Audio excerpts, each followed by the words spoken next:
이 시간 아름다운 발은 좋은 소식을 전해 이 말씀으로 은혜를 나누고자 하겠습니다. 발걸음은 삶의 모습하고 같습니다. 발걸음은 우리 모습입니다. 지금 우리는 발걸음을 어떻게 밟고 계십니까? 지금 우리는 어떤 삶을 살아가고 계십니까? 하나님은 우리 삶의 발걸음을 값진 발걸음으로 바꿔주십니다. 그래서 우리 발걸음은 희망찬 발걸음이 될 수밖에 없습니다. 가치 있는 발걸음이 될 수밖에 없습니다. 여러분, 모세를 이어서 누가 이스라엘을 인도합니까? 여호수아가 인도하잖아요.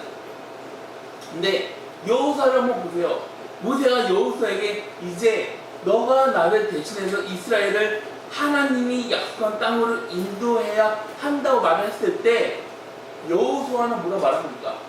저는 못합니다. 제가 어떻게 그 일을 할 수 있습니까? 저는 할 수 없습니다. 이거 왜 이러십니까? 우리를 하나님이 약속한 땅까지 인도해 주셔야죠. 그랬는데 그때 하나님의 천사가 여호수아에게 어떻게 나타납니까? 여호수아 5장 13절부터 15절 말씀 보면은 여호수아가 여리고 가까이 왔을 때 눈을 들어 본즉 한 사람 칼을 떼어 손에 들고 마주 섰느니라.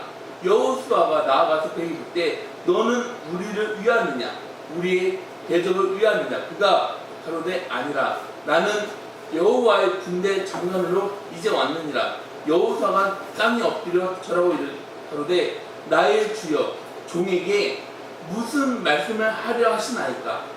여호와의 군대 장관이 여호와에게 이르되 내 발에서 신을 벗으라. 내가 선 곳을 거룩하니라. 여호수아가 그대로 행하니라. 하나님은요, 지금까지 살면서 더럽고 때가 찌들어지는 삶의 신발, 지치고 피곤한 삶의 신발, 허무한 삶의 신발을 벗게 해주시고 그 신발을 벗고 하나님이 약속한 땅에 발걸음으로 인도하십니다. 그런데 오늘 본문에서 뭘 말하냐면 값진 발걸음에 대해서 말씀하십니다. 바울은 이사야 52장 7절 말씀에 7절 말씀 인용하면서 좋은 소식을 전하며 평안을 공포하며 복된 좋은 소식을 가져오며 구원을 공포하며 시온을 향하여 이르기를 내 하나님이 통치하신다 하는 자의 산을 넘는 발이 어찌 그리 아름다운가. 여러분, 어떤 발이 아름다운 발입니까? 바로 좋은 소식을 전하는 발이 아름다운 발입니다. 이사야는 앞으로 오시는 그리스도가 하나님 나라 기쁜 소식에 대해서 말합니다. 하나님의 의와 자비와 구원을 전하는 발걸음을 어떻게 표현하냐면 아름다운 발을 가진 분으로 설명합니다. 그러면서 바울은 그리스도의 복음 전하는 발을 누구에게 적용시키고 있습니다. 바로 우리입니다.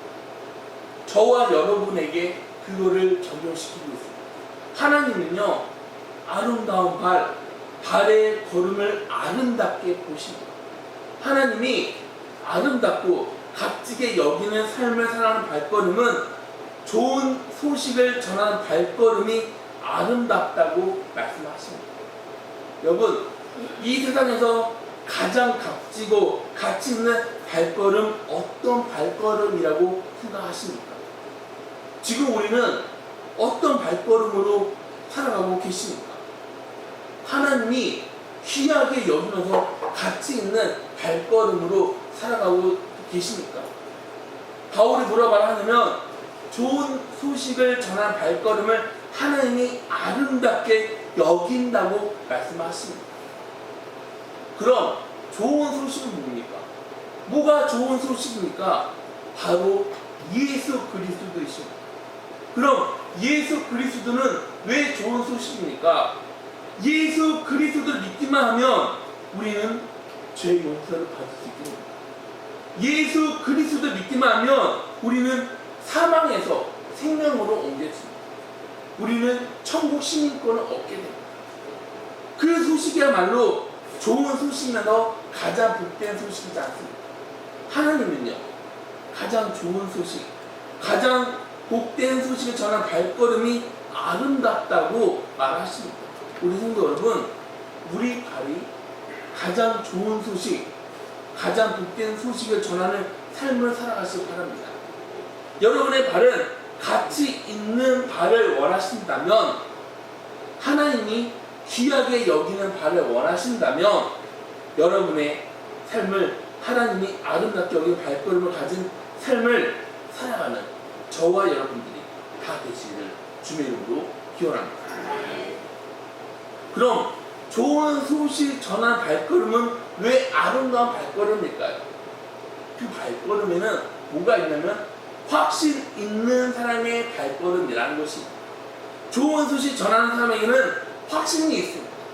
사람들은 확신 있는 것을 대화로 나누지 않습니다. 여러분, 우리가 확신이 없는데 사람들한테 확신 있게 대화를 나눌 수 있습니까? 없습니다. 확신이 있어, 확신이 있는 사람이 그거를 내용을 아는 얘기를 하고 할 수 있는 것입니다. 확신이 있는 발걸음이 아름다운 발걸음입니다. 오늘 본문을 보면은 확신에 대해서 말을 하고 있습니다. 9절부터 13절에 내가 만일 내 입으로 예수를 주로 시인하며 또 하나님께서 그를 죽은 자 가운데서 살리신 것을 내 마음에 믿으면 구원을 받으리라. 사람이 마음으로 믿어 의에 이르고 입으로 시인하여 구원에 이르느니라. 성경에 이르되 누구든지 그를 믿는 자는 부끄러움을 당하지 아니하리라 하니 유대인이나 헬라인이나 차별이 없음이라. 한 분이신 주께서 모든 사람의 주가 되사 그를 부르는 모든 사람에게 부유하시도다. 누구든지 주의 이름을 부르는 자는 구원을 받으리라.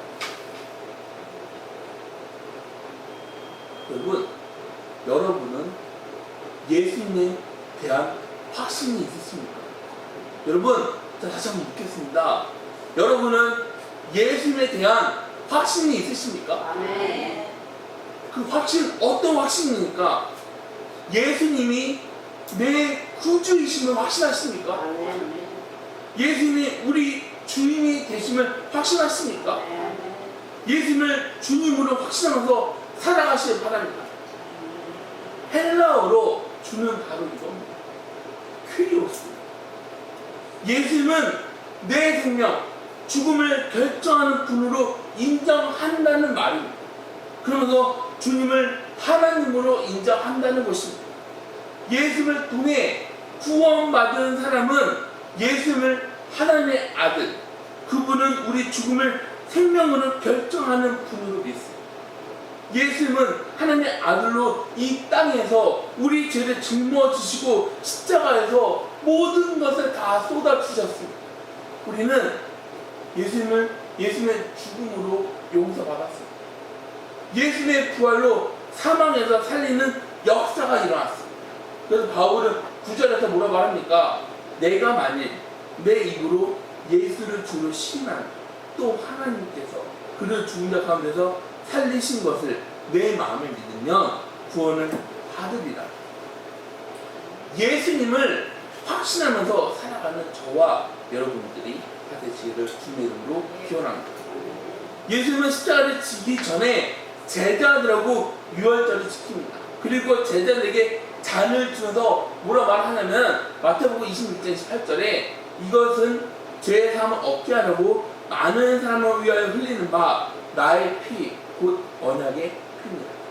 그래서 바울하고 베드로는 예수 피를 어떻게 말하냐면 로마서 5장 9절에 그러면 이제 우리가 그의 피로 말미암아 의롭다 하심을 받았으니 더욱 그로 말미암아 진노하심에서 구원을 받을 것이라.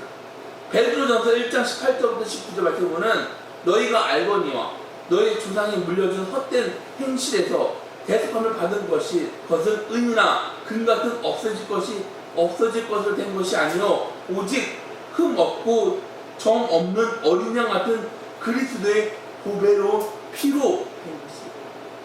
예수님의 피 능력을 믿으시기 바랍니다. 예수님이 십자가에서 흘린 피로 우리는 주를 믿는 사람이 되었다고 확신하시길 바랍니다. 그러면서 예수님을 주라고 시인하는 것은 주님을 우리 왕으로 모시는 것입니다. 우리는 예수님을 우리 왕으로 영접해야 구원을 받습니다. 그분만이 우리 운명을 좌지우지할 수 있는 절대적인 권세를 가지신 분이십니다. 그분은 우리 삶을 통찰하는 사실 믿고 주님을 우리 왕으로 영접하신 사람. 왕이신 주님은 아무 때나 우리에게 은혜 베풀어 주신 게 아닙니다. 주님의 때에 은혜 베풀면서 우리를 통치하시는 왕이십니다. 좋은 소식 전하는 사람은 예수님을 주님을 믿어 구원받았다는 확신, 예수님은 우리 부끄러움을 당하지 않게 하면서 우리에게 풍성한 은혜를 허락하는 왕이라고 확신하는 발걸음이 아름다운 발걸음인 줄 믿으시기 바랍니다. 그리고 또 그 발걸음에는 어떤 발걸음이 있을까요? 바로 사랑의 발걸음입니다. 복음 안에는 사랑이 있습니다. 여러분, 우리가 복음을 듣고서 구원받았습니다. 근데 우리가 복음을 듣고 예수님 내 구주 영접했는데 여전히 우리 생각은 옛날 생각에서 변한 거 없어요. 여러분, 그러면 우리 안에는 뭐가 있다는 겁니까? 자아가 있는 것입니다. 근데 우리가 예수님을 우리 구주 영접하게 되면은 우리 생각은 예전 생각은 무너질 수밖에 없어요. 왜냐하면 주님이 우리 안에 계신 성령님이 우리를 인도하시기 때문에 우리 안에 있는 그 예전 생각들은 다 무너질 수밖에 없어요. 근데 아직까지 우리 안에 있는 그 생각들이 살아있다면 하나님 앞에 나가서 기도하시기 바랍니다. 주님, 아직도 제가 제 눈에 보이는 것을 판단하는 제 모습들이 있어요. 저를 못 했어요. 그래서 복음 안에는 사랑이 있는 것입니다. 그 사랑은 뭐냐? 다른 사람의 허물을 덮어줄 수 있는 것입니다. 그러면 생각해 보세요. 예수님이 우리를 덮어주지 않았다면 우리는 어떻게 살아갈 수 있습니까? 우리는 살아갈 수 없어요. 근데 예수님이 우리를 사랑으로 덮어주셨잖아요. 그래서 우리가 살아갈 수 있는 게 아니에요. 그러면 우리가 다시 한번 주님의 사랑을 묵상에 나아갑시다. 그래서 바울은 이렇게 말합니다. 갈라디아서 2장 20절에 내가 그리스도와 함께 십자가에 못 박혔나니 그런즉 이제는 내가 사는 것이 아니요 오직 내 안에 그리스도께서 사시는 것이다. 이제 내가 육체 가운데 사는 것은 나를 사랑하사 나를 위하여 자기 자신을 버리신 하나님의 아들을 믿는 믿음 안에서 사는 것이다. 그러면서 로마서 8장 35절 말씀 보면 누가 우리를 그리스도의 사랑에서 끊으리요? 환난이나 공고나 박해나 기근이나 적신이나 위험이나 칼이다. 좋은 소식 전하는 사람들은 하나님의 사랑, 예수 그리스도 사랑 안에서 살아가게 되는 것입니다. 그 사랑 안에서 아름답고 복된 삶, 승리하면서 살아가기에 아름다운 발걸음이 될 수밖에 없는 것입니다. 예수님은 십자가를 지시기 전에 채찍에 맞으셨습니다. 예수님께서 맞은 채찍은 굉장히 잔인합니다. 가죽을 가늘게 잘라서 매듭을 지으면서 끝에를 꼬아버렸습니다. 그러면서 한 가닥 어떤 채찍은 7가닥을 꼬았습니다. 그리고 가죽 끝에는 긴 나무를 연결해서 가죽으로 연결했습니다. 그렇게 가죽을 손에 칭칭 감으면 나무를 손에 움켜쥘 수 있습니다. 채찍 마디에는 짐승의 날카로운 뼈를 갈아서 연결했습니다. 그러면서 채찍 끝에는 엄지 손톱만한 정도의 나루까지 달았습니다. 전문가들은 이렇게 말합니다. 이걸 내려치게 되면 살은 사정없이 찢겨 나갈 수밖에 없습니다. 뼈는 밖으로 드러날 수밖에 없습니다. 그러면서 옆구리에서는 창자가 쏟아져 나온다고 예수님이 바로 저와 여러분을 위해서 그런 채찍에 맞으셨습니다. 군인들은 유대인 죄수들을 향한 분노심이 있었습니다. 그래서 평상시보다 잔인한 방법을 사용했습니다. 그건 가죽 채찍을 물에 담가놨습니다. 여러분, 가죽이 물을 먹으면 그 가죽이 어떻게 될까요? 훨씬 무거워지지 않겠습니까? 그럼 무거워진 가죽을 맞으면 그 고통은 몇 배 더 이상이라고 말합니다. 이탈리아의 토리노 성당에는 예수님의 수의가 보관되어 있다고 합니다. 예수님의 수의에는 80번 정도에 맞은 핏자국이 있다고 말합니다. 예수님은 목 밑에서 종아리까지 채찍이 맞으셨어요. 온 몸에는 검은 자국으로 멍이 들었습니다. 그러면서 몸은 여기저기 갈기갈기 찢기는데 몸에는 납이 박히면서 살은 뜯겨져 나갔습니다. 예수님은 피를 쏟으면서 60km 되는 십자가를 짊어지시고 600m라는 거리 골고다 언덕에 올라가셨습니다. 그 길은 죄를 지은 우리가 가야 하는 길입니다. 그 고통은 우리 고통이에요. 그런데 주님은 우리 모든 고통을 짊어진 채 골고다 언덕으로 걸어가셨습니다. 예수님은 쓰러질 때마다 먹는 곳에서 피가 터져 나왔습니다. 그렇게 예수님이 많은 피를 흘리셨습니다. 언덕으로 갈 수 없는 정도예요. 그리고 예수님은 머리에 물 쓰셨습니다. 가시입니다. 십자가에 못 박히기 전에 15cm라는 쇠 못이 예수님의 손과 발을 뚫어버렸습니다. 그리고 예수님이 죽었다는 것을 확인하려고 창으로 옆구리를 찔렀을 때 예수님 몸에서는 물과 피가 사정없이 쏟아져 나왔습니다. 그렇게 예수님의 죽음이 확인되었습니다. 십자가에 달린 예수를 보면 수건으로 하체 가린 것을 볼 수 있습니다. 이게 어떤 의미냐면 예수님의 옷을 강제로 벗겼다는 것입니다. 이때 십자가형은 죄인의 십자가를 내달아 벗겼습니다. 아무리 귀한 신분이어도 강제로 옷을 벗겼습니다. 왜냐하면 죄의 결과는 수치, 부끄러움이면서 창피해요. 그래서 이사야 53장 5절부터 6절 말씀에는 그가 찔림은 우리의 허물을 인합니다. 그가 상함은 우리의 죄악을 인합니다. 그가 징계를 받음으로 우리가 평안을 누리고 그가 채찍에 맞음으로 우리가 나음을 얻었고. 예수님께서 십자가에 달린 모습을 한번 생각해 보세요. 그런 생각할 때 뭘 느낄 수 있습니까? 하나님의 사랑, 예수님의 사랑을 느낄 수 있지 않습니까? 십자가는 우리를 사랑해서 우리 죄를 대신 짊어지신 예수님의 아픔이시고, 그럼 하나님은 우리를 사랑해서 우리를 구원하기 위해 하나뿐인 독생자이신 예수 그리스도가 지금 십자가 고통 외면한 사랑이면서 아픔이기도 합니다. 좋은 소식 전하는 사람의 발걸음은 하나님 아버지의 사랑, 예수님의 사랑을 알아야 하는 것입니다. 하나님의 사랑, 예수님의 사랑을 전해야 아름다운 발걸음인 것입니다. 그리고 그 발걸음은 어떤 발걸음일까요? 바로 나누는 발걸음입니다. 나눔의 발걸음은 아름답습니다. 좋은 것을 나눠주는 발걸음은 아름답습니다. 하나님은 좋은 소식 전하는 사람의 발걸음이 아름다운 발이라고 했습니다. 하나님의 구원에는 차별이 없습니다. 그래서 바울은 12절에 뭐라고 합니까? 유대인이나 헬라인이나 차별이 없습니다.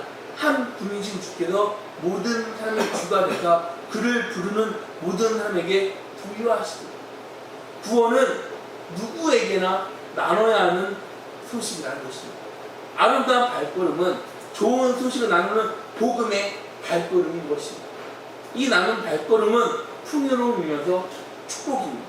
그래서 나눔의 발걸음은 아름답습니다.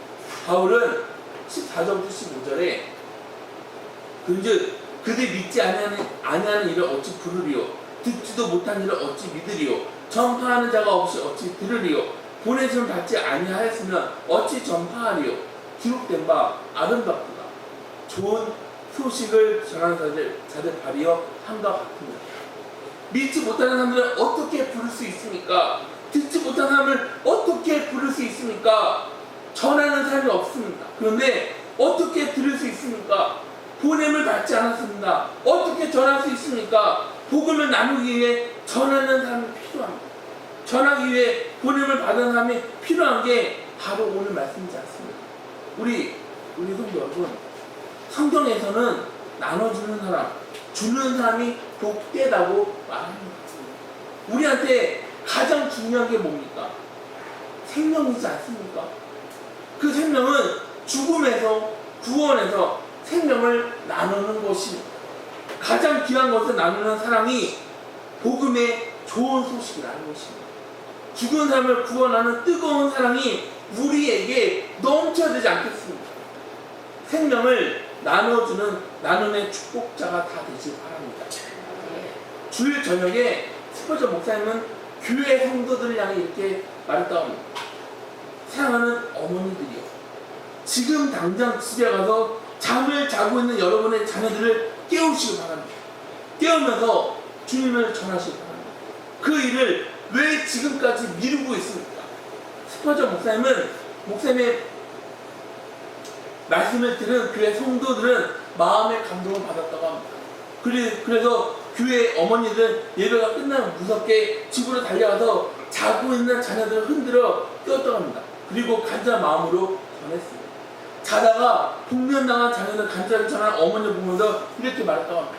어머니, 저에게 예수님이 어떤 분인지 가르쳐 주기를 얼마나 기다렸는지 모릅니다. 그러면서 자녀들은 예수님을 그 자리에서 영접했다고 합니다. 그러면서 자녀들은 주님의 일꾼으로 섬겼다고 합니다. 복음의 기쁜 소식을 가장 좋은 거라고 생각한다면 그 좋은 것을 누구에게 먼저 나눠주기를 원하십니까? 가족이십니까? 가족이 아닙니까? 친구가 아닙니까? 자녀가 아닙니까? 예수님께서 뭐라 말합니까? 마태복음 9장 37절부터 38절에 추수할 것은 많되 일꾼이 적으니 그러므로 추수하는 주인에게 청하여 일꾼을 보내어 주소서. 그리고 마가복음 16장 15절에 너희는 온 천하에 다니며 만민에게 복음을 전파하라. 예수만 아니라 바울은 기도에게 이 전도는 우리 구주 하나님의 명대로 내게 맡기신 것이다.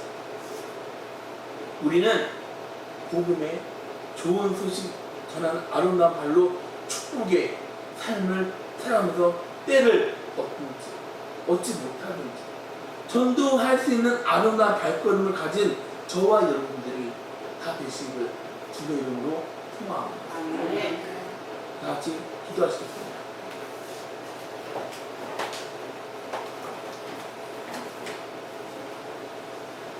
세상의 말씀 주님, 아버지, 우리를 주님께서 인도하 주실 분이 있습니다.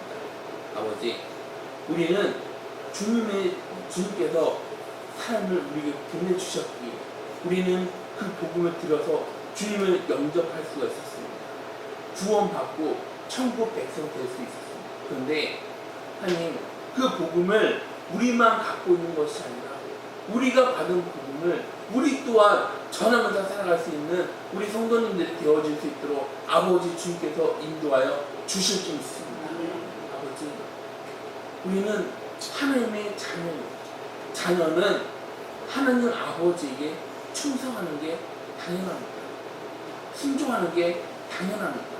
그래서 우리가 복음을 전할 때 예수님으로부터 받은 사랑을 전하기를 간절히 원합니다. 주님, 예수님이 우리를 위해 어떻게 돌아가셨는지, 예수님이 우리를 위해 십자가를 어떻게 짊어지셨는지, 나를 구원하신 주님을 전하면서 살아갈 수 있는 우리 귀한 성도님들이 되어질 수 있도록 아버지 주님께서 인도하여 주시옵소서. 이 모든 말씀 예수님의 이름으로 기도드렸습니다. 아멘. 함께 일어나서